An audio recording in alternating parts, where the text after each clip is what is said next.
All right. For the uninitiated, this is my brother Alan. He does missions work, if you don't already know, in Papua New Guinea for Wycliffe Bible Translators. And some of you already know about that work, but I wanted to talk to him about something that you probably don't know about, something that happened long before he went to Papua New Guinea, and that is when he was a student. And it's this, or this is what it's about. It's a book called The Caffeinated Gospel. It's a book about a trip, and so I wanted to talk to him about this trip that he does as a student and share with us his thoughts about that. It's a really really cool student missions trip that's kind of out of the box. So, Alan, thank you for joining me here. Thank you for talking to your own brother. It's actually been a really long time since I've thought about this trip, so I'm kind of I'm intrigued about rehashing some of it.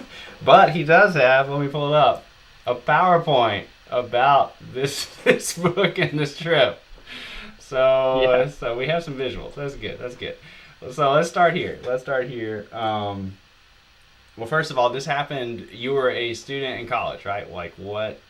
Just to place so people can place when Yeah. and how old you were. Like what grade? What? I'm pretty sure it was our junior year. Okay. And you actually So got like I approval. would have been 21ish, probably 21 at the time, Okay. All right. maybe 20. And you've never done anything like this before, right? Not like this, no. I mean, there were aspects of this that built up of things we had done before, like road trips. One of the big parts of this effort was a road trip, a cross country road trip. Okay. But then we kind of combined it with an evangelistic goal. Okay. So do we want to start with a description of like what this actually was, or do you want to start with the idea generated and then go from there? You Like what? know, yeah, we can go back to the original idea, which was very different than what actually happened. Okay. All right. Let's do it. So, my friend and I, Denny is what I'll refer to him as. It's not his actual name, but I call him Denny, so I'm just gonna keep calling him Denny. Denny and He's I in had the both picture. read He's a Michael, book. by the way. Yeah. um, when we were in high school, I think actually we read this book called Blue Like Jazz, which you might have heard of.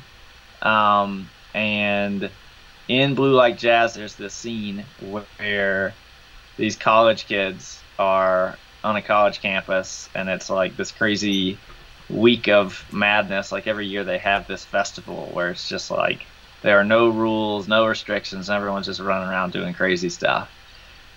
And they decided that this group of Christians was going to set up a confession booth in the middle of like a field.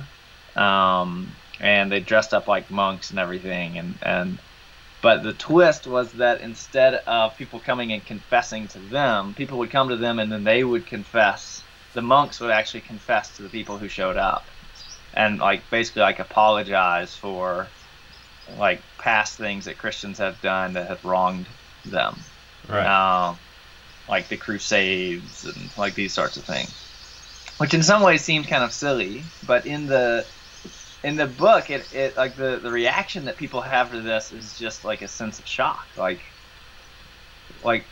we expect Christians to just kind of knock on our door and tell us all the horrible things that we're doing and that we need to shape up and we need to follow the law better and this sort of thing. But instead, to have Christians humbly admitting, listen, we make mistakes too, Yeah. it really opened the eyes of a lot of people, and it was a great like foot in the door for ministry for them. Right. You know, So it kind of Denny and I started thought, like it started like real dialogue with a lot of people that otherwise wouldn't have because it took them off guard, right? right, right. So Yeah. Denny and I said, well, how could we do something like this at our school at Sanford? And at first it was a pretty similar idea. We weren't going to dress up as monks or anything, but we wanted to. We called it the tent, and we wanted to set up this huge tent, like a canopy, like an outdoor like circus kind of tent, just in the middle of the quad, and have like a big sign that just said, come talk for a free conversation. Like anytime, anyone can just between classes or on a Saturday just come by and just have a conversation. So it's just like an open door to have a conversation and we thought maybe people will come and talk to us. And we actually got like a faculty sponsor for this, Dr. Mitras, who always went along with our crazy ideas. And we were already looking into like how we buy a tent and all this kind of stuff. And would we serve coffee and donuts? And anyway, we're trying to figure out how to make this work. And so we met with one of our good friends who now has his own ministry named Mr. Wertman. And we met with him at a coffee shop to kind of pitch this idea to him. And as we were talking about this idea and some other things about Christian education and stuff, we realized that other people in the coffee shop stopped having their conversations and they were actually listening to our conversation. And I think someone even came over at some point and like wanted to kind of join in our conversation. And after that meeting, Denny and I were like, maybe we're approaching this the wrong way. Maybe instead of us setting up a tent at Sanford, we should just go to coffee shops and just try to open the door to conversations with people there, because coffee shops are one of these few places where just kind of free conversation is promoted. Yeah. Where it's okay to just talk to a stranger about any random thing. And so that's where the idea started coming from, and we eventually came to the point of saying, all right, we're going to do this. We're going to do a road trip from Birmingham all the way up to Chicago and back, and hit all these different cities along the way, and stop at pretty much every coffee shop we can come to, and just have conversations with people. And but the idea wasn't just conversations, right? You were trying to take it further. Yeah. So it wasn't just let's just have a conversation about food and whatever. It was let's try to steer the conversations into questions and conversations about spirituality, which was the same idea as the Blue Like Jazz thing. Right. It's to open the door to healthy dialogue about Christianity, essentially, and faith, and the meaning of life, and all these sorts of things. So we said, let's just try this out. It's going to be a 9-day trip. We're going to hit a bunch of major cities. And then we started plotting out, like, well, where can we stay, and who can we stay with? And people just started, like, coming out of the woodwork and, like, yeah, well, you can stay at our house. You can sleep on our couch. And there was one place where there was no one nearby that we knew at all. And so we decided, well, we're just going to sleep in a parking lot in the car that night. So we did that, and I mean, there were some crazy times there. But I don't think we ended up staying at a single hotel room the whole time. So it was a pretty cheap trip. All we were paying for was gas and coffee. We drank a lot of tea and coffee and ate a bunch of strudels and stuff. And this was your spring break, right? Yeah, we did it over spring break of our junior year. And it's still, like, when I think back to times when it was very clear to me that God was, like, personally active in my life and I could see God at work, I always go back to this trip. Yeah. Because there were so many places where I saw, like, this would not have happened unless God was really involved. So we'll talk about some of that in a bit. Right. But this really was a trip to me that sort of changed the way that I approached ministry and the way that I thought about God as well. Okay. So, I want to go to the presentation you have a little bit here, because this is a good place, I think, for us to get to, because you're a student. You don't have any, necessarily, you don't have any, like, special training to do this. There's probably plenty of reasons why people could say, well, this seems like a waste of time, or it's well underbaked, or whatever. Like, what are can you talk about that a little bit? Because, like, as a student, often I think students, they're hesitant to just like jump into the ministry waters because they think they're going to fail, or they think they're not equipped, or they think that it's for a special category of people who are ready for that specific thing. And I mean, obviously, I know about this trip, and I know that's not how you guys felt. So talk about that a little bit from the perspective of encouraging students to just be willing to get out there and do something for missions. Yeah. I think a lot of people, and I too, had the fear that when you do this kind of evangelism, when you talk to people about faith, you might actually do more harm than good. I think that's a fear that a lot of us have. And for me, that was based on the experience that I had of a friend at my public high school who was like, he was known as like, this is the Christian. And he was known as like, he's a Bible thumper, and like he goes around and he's always like making people feel guilty about their life choices and like quoting Bible verses to people and making everyone really, really uncomfortable. Yeah, and I was like, I don't want to be that guy.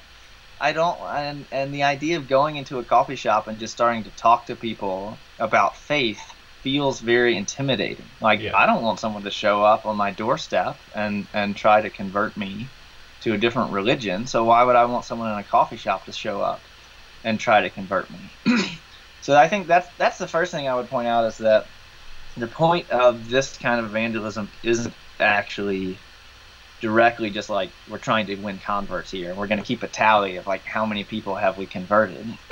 Actually, it's more about opening up dialogue with people, asking questions, to get them thinking things that maybe they weren't thinking before, and being open to listening to what other people say, to get us thinking about things that maybe we weren't thinking before. It's the goal here is dialogue, not necessarily just winning every argument that you can have. Let's go start some arguments and let's go win some arguments. That's not the goal. Right. The goal is let's open some dialogue with people, because you've probably often heard that like at family gatherings, the two topics to avoid are religion and politics. And so a lot of people are like, if we have a conversation with a stranger, never bring religion into it, never bring politics into it, because it's just going to cause people to get angry.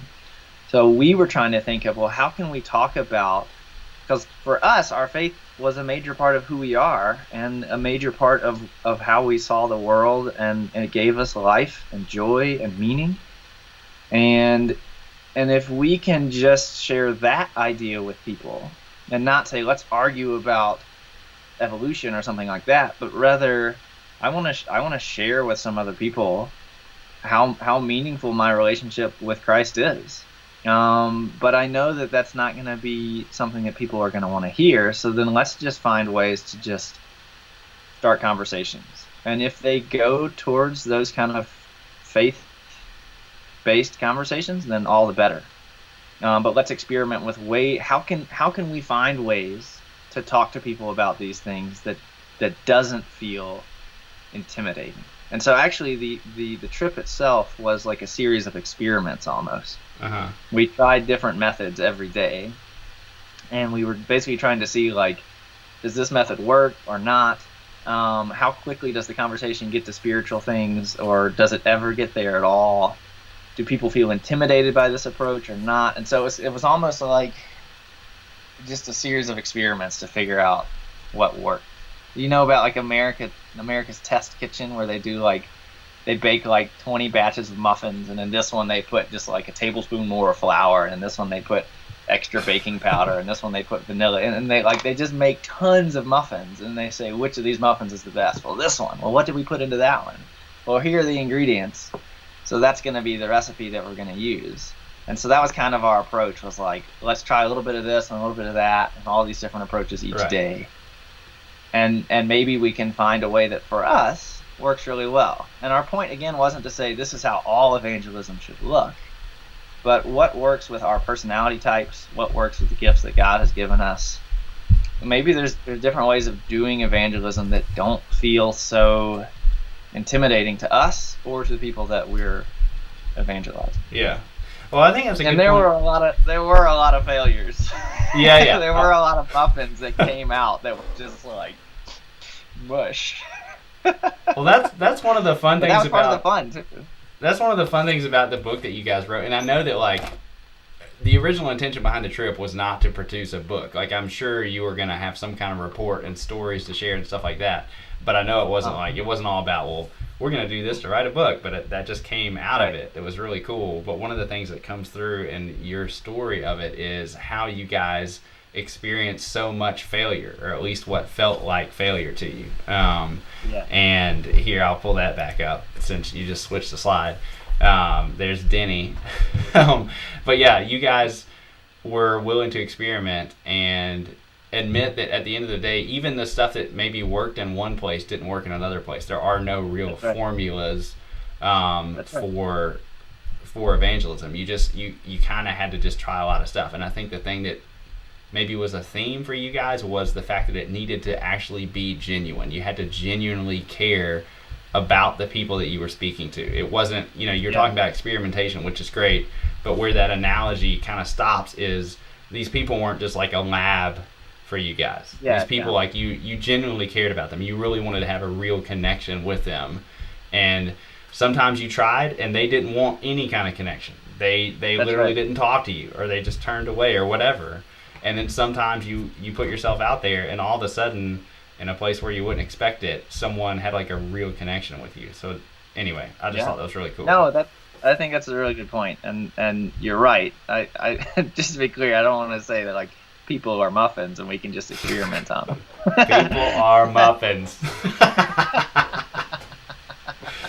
Yeah, but yeah, no, there were a lot of people that we met on this trip that I would love to run into again.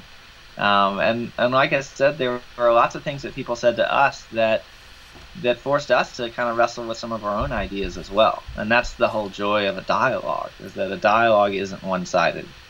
It's meant for both parties to grow from it. I feel like I grew a lot from this trip. So could you share, like, because we obviously have really limited time and you can't go through the whole thing, but could you share like one or two stories or one or two like methods or something that kind of happened that maybe illustrate a little bit of what you guys went through that or maybe were highlights to you? Okay, yeah, sure. So, hey, there's you. Hey.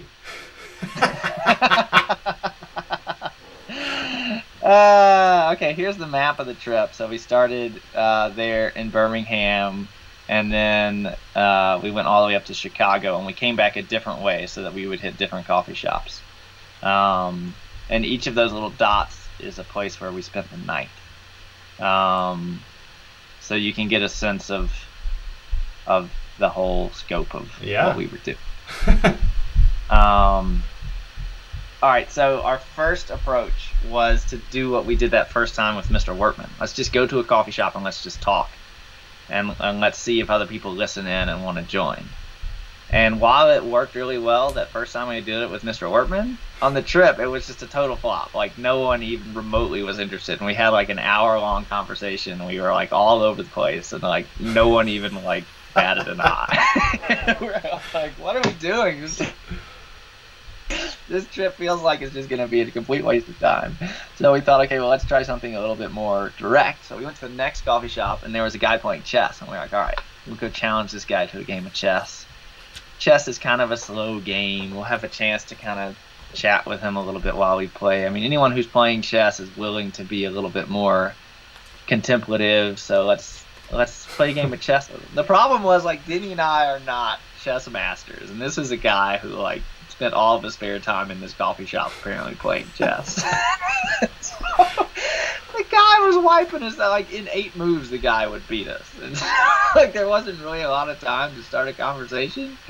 But eventually, Denny did end up getting into a conversation with him, and he was using the chessboard as, like, an analogy of life. And he was talking about how, like, life is a game of chess. And it's all about being willing to sacrifice your pawns in order to win the other person's queen, and like all this kind of stuff. And he had like all these analogies. I don't even remember all of them. Yeah, it was like I remember a lot of like action reaction stuff. He was like, I come up and I say hello, and then boom, it's your move, and then you have to figure out how you're going to respond, and then boom, and it's just kind of this series of dominoes of actions and reactions, and what are you going to do with it in life? Really right.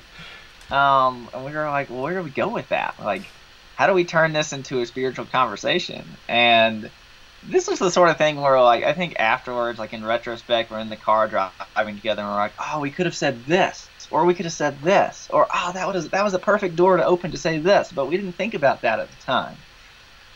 But the good thing was, like, this wasn't the only game of chess we ended up playing. We ended up playing chess with like a bunch of different people on this trip. There was one whole episode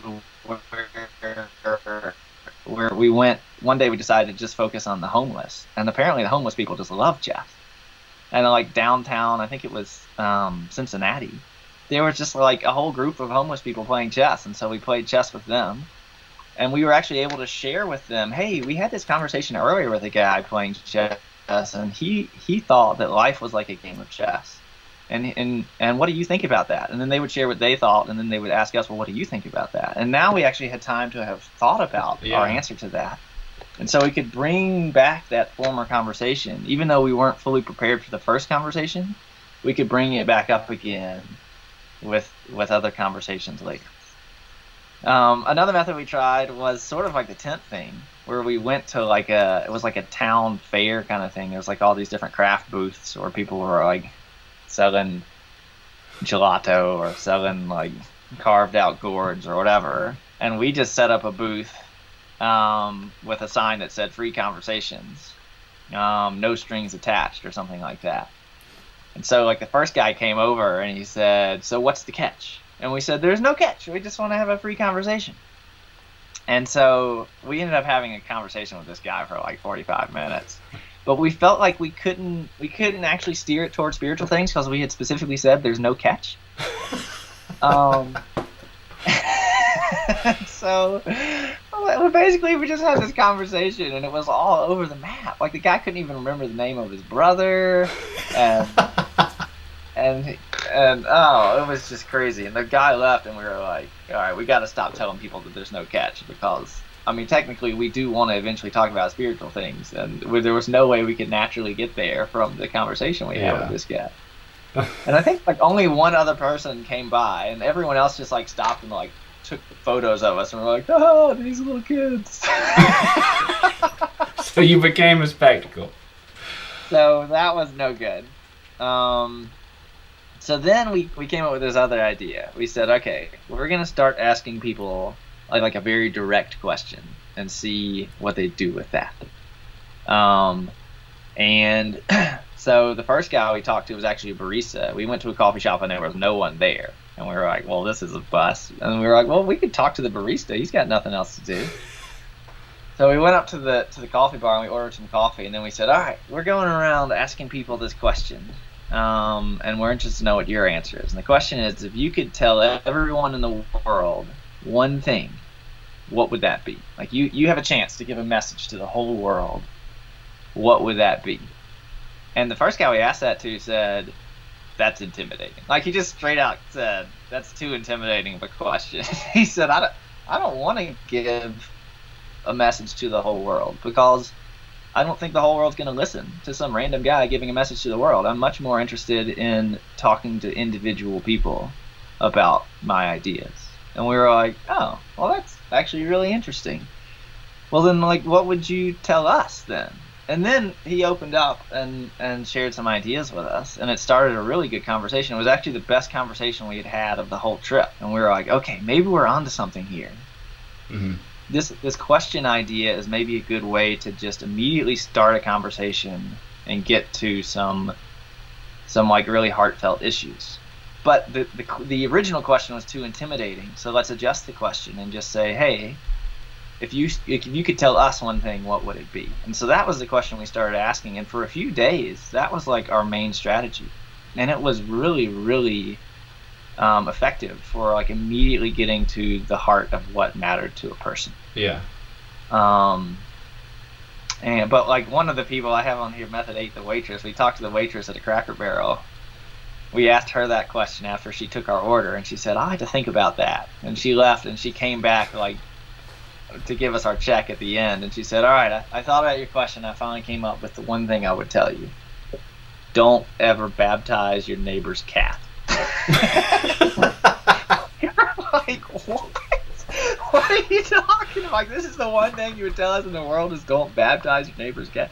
And then she went to this whole story of how she was so interested in baptism as a girl that she decided that her neighbor's cat like really needed salvation or something, and so she drenched him in water. And like the aftermath of that was just It was just massive. Anyway, so we got into a lot of funny kind of conversations like that with people. But there are other people who really took the question seriously, and gave us some good responses. The other thing that was really interesting about that question, I have this quote here from 1 Peter 3, which says, "Always be prepared to give an answer to anyone who asks you to give the reason for the hope that you have, but do this with gentleness and respect." And I remember John Lennox, who's a Christian apologist and a mathematician, one time when he was unpacking this verse, he said, the problem with this verse is, like, how often do people ask you, what is the reason for the hope that you have? Like, I've never had a conversation with someone where someone just comes up to me and says, hey, what's the reason for the hope that you have? And then, oh, well, I'm prepared to give you an answer. People don't just normally ask that question. And he said, until I realized one day that if I asked other people, what's the reason for your hope, that typically they'll answer that question and then they'll turn it around and they'll ask it back to me. So actually one of the best ways to get into the sort of situation where someone asks you for the reason for the hope that you have is by asking them first. And we found that out with the big question thing. When we said, what's one thing if you could tell us anything in the world, what would it be? Typically people would give us an answer and then they would turn it back around and say, and what about you? Is there one thing you would tell me? And then we could say, well, actually, yeah, there is something that we would want to tell you. And then we would essentially say something along the lines of, like, we really believe that this person, Christ, is real and that we have a relationship with him and he gives our life meaning and hope and value. And we think it's at least worth exploring what that could mean for you, or something along those lines. And because the person had asked the question already, that didn't come across as so intimidating to them when we gave that answer. And sometimes they would respond really well, and they would say, oh, yeah, well, I actually believe that too. Or they would say, well, that's fine for you, but that doesn't really mean much for me. And then we could say, well, why not? And then we would get into that conversation immediately. Yeah. But it didn't seem really pushy. Sorry to talk over you. It didn't seem super pushy because they actually asked you the question. They set you up for it. Exactly. No matter what they thought of your answer, they actually asked you for an answer. So that's pretty cool. That's right. And the good thing, too, was, like, even if they didn't ask us that question, we were still learning something about them because they would answer our question. And so it wasn't just like a trap. Like, I'm going to ask you this question so you'll answer it, so that you'll ask me the question. And really, we don't care about your answer. We just want to give you our answer. It was still fascinating just to hear other people's answers. And you could turn a whole trip. You could really do a whole book about that. Like, just take a trip around Birmingham and just talk to people and say, if you could share with me one thing in the world, what would it be? And just hear their answers and stop and listen to their answers. Yeah. And there would be such a variety of answers that you would be shocked at how interesting and different people are throughout Birmingham. You don't have to go on a huge road trip to have these kind of conversations. Sometimes it's actually scarier maybe to do it in Birmingham than to do it in a town where no one knows you. Right. Denny and I talked about that a little bit after the trip. Like, why don't we just start doing this in coffee shops around Homewood and around Vestavia and around Hoover? And it was actually much harder. And part of it was because on the road trip we had a degree of anonymity, and we could just talk to people freely and no one knew who we were. Yeah. And so there's those sorts of things that you have to balance as well. And like any, I guess, short-term mission trip, one of the brilliant things about that road trip is it gives you like one singular focal that's right. goal that you're working on. Your mind is all about that. If you're just trying to fit, something like this in with your regular daily routine and your regular the place where you regularly are, that gets tougher. So yeah, I could definitely see that. That's very true. But like back to your point about asking the question, I actually think you're right. You could definitely write a whole book on that. That says something about just the posture I think we need to take with evangelism a lot. We're so ready to say, we just want to come to people and just tell them, here's the answer, here's what you need to know, you want to be saved, blah, blah, blah. And and that's most of the time it's going to bounce right off of them because they're not actually receptive. In most cases, they're not going to be receptive to you just coming straight at them with an answer. I find it really interesting that Jesus himself, who would have known specifically what's in someone's heart more than we ever can, even Jesus made people actually tell him, "What do you seek?" He would ask people, "What is it that you seek?" And he would make them state it. So he would even ask them questions to engage them, which I thought was really interesting. Yeah, no, I think that's really true, and I think that whole idea of just like adopting a posture of listening is something that the church has really neglected. And by the church, I mean like the body of Christians. That we're so gung-ho about we have the answers and we need to share the answers with people that we forget that people need to be heard. That people aren't going to listen to you unless you're willing to listen to them. Yeah, and I think Francis Schaeffer even says, like, when he talks to people, he tries to balance like 90% listening, 10% talking. Yeah. And I think that's a pretty good rule of thumb for any kind of dialogue that you have with someone on an issue that disagrees with you. Instead of assuming they think this or they think that, or that your answers are the best answers, you have to start by listening. Yeah. If you ever expect the other person to listen in return. Okay, well, I know there's a lot more that you can talk about with this trip, but in the interest of time, we're trying to fit this into a Sunday school block, so we'll see. But pick like one or two other things that you can talk about as kind of a wrap up as highlights that you want to hit to kind of close out. Okay, so I really want to talk about Peter and Cornelius. So one of the things that we did, like you said, that like on a trip like this, you can just focus all of your energy on this thing. So what we did was, between coffee shops, we would be driving down the road, and sometimes for hours at a time we'd be driving, and we'd be talking through different strategies, and we'd be talking through what's working, what's not working, and we would also be reading through the book of Acts, because the book of Acts is probably the clearest bit of scripture that deals with evangelism, because you have the apostles going out and talking to people, sharing the gospel with people. So we're reading through the book of Acts, and we got to this bit in the book of Acts where Peter has a dream that he's supposed to go talk to Cornelius, this Gentile, and Cornelius has a dream that someone's going to come and talk to him, and then Peter goes to Cornelius, and Cornelius is like, "Oh yeah, I knew you were coming," and they have this great conversation, and Cornelius converts, and it's just this like beautiful story of like God's hand being very clearly in the process of evangelism. And I remember we read that story that morning, and I kind of like threw my pencil down. I was like, "What?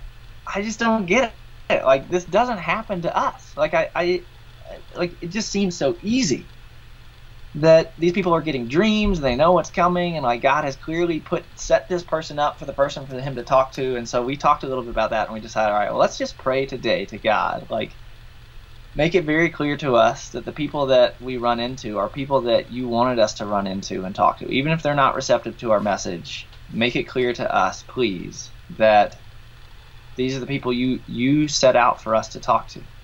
Mr. Wortman had told us at one point, he said, an interesting thing in the Gospels you notice is that anytime Jesus tells his disciples to go fishing, he always provides the fish. And we think about like the miracles and that sort of thing. But the analogy there is when he calls us to be fishers of men, he's also going to be the provider of the fish for that as well. And so I was like, yeah, I understand that intellectually, but I don't feel that on this trip. We have all these conversations with people who just seem like they're totally uninterested in what we're doing. So that very day that we prayed that prayer, we went to a university campus, and we walked around, and we were trying to find people to talk to, and we were handing out CDs to people between a Christian and an atheist. And we were just kind of striking out. No one seemed all that interested in what we were doing.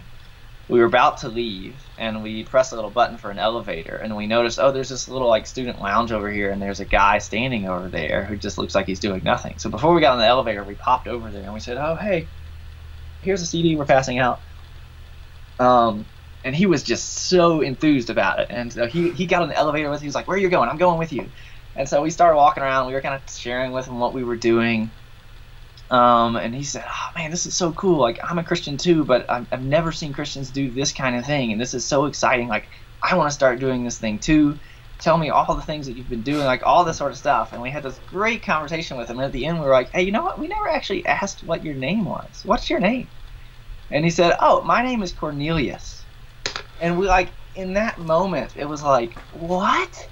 I have never, in my whole life, I've never met another Cornelius. Who names their child Cornelius? Like, what in the world? Like, that was a moment where I was like, okay, God, like, you're real. You're here, and it's not just that, like, you exist out there somewhere, but, like, you heard our prayer this morning. You were directing us to meet this guy.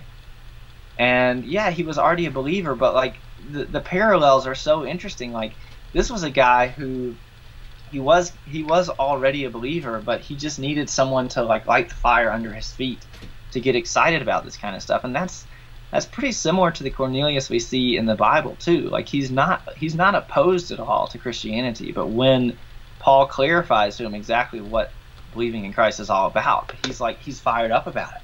Like, his whole household converts and all this sort of stuff. And so like the parallels were just so cool to us that like that's a moment I go back to now when I have moments where I doubt, like, is God really there? Is he really listening? I'm like, Alan, remember Cornelius. God is here. Like, he is paying attention. Yeah. Like, right when you needed encouragement, you were at a super low point, and God just stepped in and was like, I'm with you guys. Right here. That's pretty cool. Yeah, so that would be like one of my big takeaways from this trip was like, if you're at a point where you're not really sure if God is personal, if he's there, if he's paying attention to your life, be willing to take a risk and step out in faith. And I really believe from my own experience, like, God will respond to that. And he will show you that, yeah, he is there. He's right there with you. Another story that's similar to that is the very last coffee shop we went into. We decided, like, this is going to be our last coffee shop. This is the last day of our trip. We'll go into this coffee shop, and then we'll wrap up the trip and go home tomorrow. We walked into that coffee shop, and we found this couple that were also college students. And we decided, let's go talk to them. They seem pretty open to a conversation. We started talking to them, and before long it became clear that they were doing the same thing we were doing. They were looking for people to have a conversation with, and they were actually handing out tracts, like little like MP3s basically of someone sharing the gospel. So they were doing a different approach, but they were still going into coffee shops trying to find people. And we said, oh, let's go eat dinner with you. We can share some of the stuff that we've been doing, and maybe you can share some of the stuff y'all have been doing. And they said, well, this is our first coffee shop. Y'all are the first people we talked to.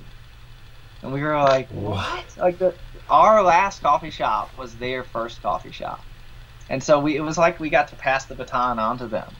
And say, like, our trip is over, but y'all are just starting. Like, even talking about it now, I get a little choked up, because it's just like, this is just like mind-boggling. Like, this couldn't have happened if we had planned it. But God is the great storyteller. He's the one who's telling the stories of our lives, and it's a perfect ending to the story, is that it just starts with someone else new. So I think that's where I would want to end it. It's just on that note of God is there, he is with us, he's the one telling the story. And we can jump along for the ride and serve God in that way. And he'll really respond if we do that. We could choose to just sit on the sidelines, but it's not God who's going to miss out from that. It's us who are going to miss out from that. So yeah, I think that would be my encouragement, is like, jump into the game and into life and have conversations with people and see how God is in that. That's fabulous. I mean, the only thing I might add, just to kind of close out, is, of course, in, I think it's First Timothy, where young people are told essentially, don't let anyone look down upon you. You're a witness, Yeah. just as much as anyone else. And I just want to emphasize the fact that you were in college. Obviously, you had a passion for this. You and Denny had a passion for this. You had some inkling of a plan. You stepped out there. You had a lot of stumbling, like a lot of failure, but you were willing to just try something and get out there.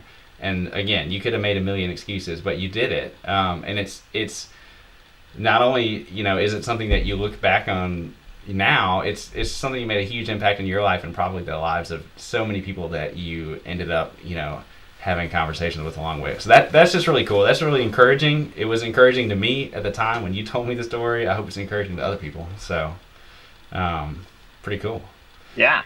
Thanks for having me rehash that, because it's fun thinking about it again. Again, it's been a long time since I've thought about that trip, and yeah, it's good stuff. Good time. We could talk about this a lot more. I know we've talked to you before, obviously, about your work in Papua New Guinea, and we can do that a lot as well. But I wanted to kind of highlight something that we hadn't highlighted before, and we got to talk about this more because this is some good stuff.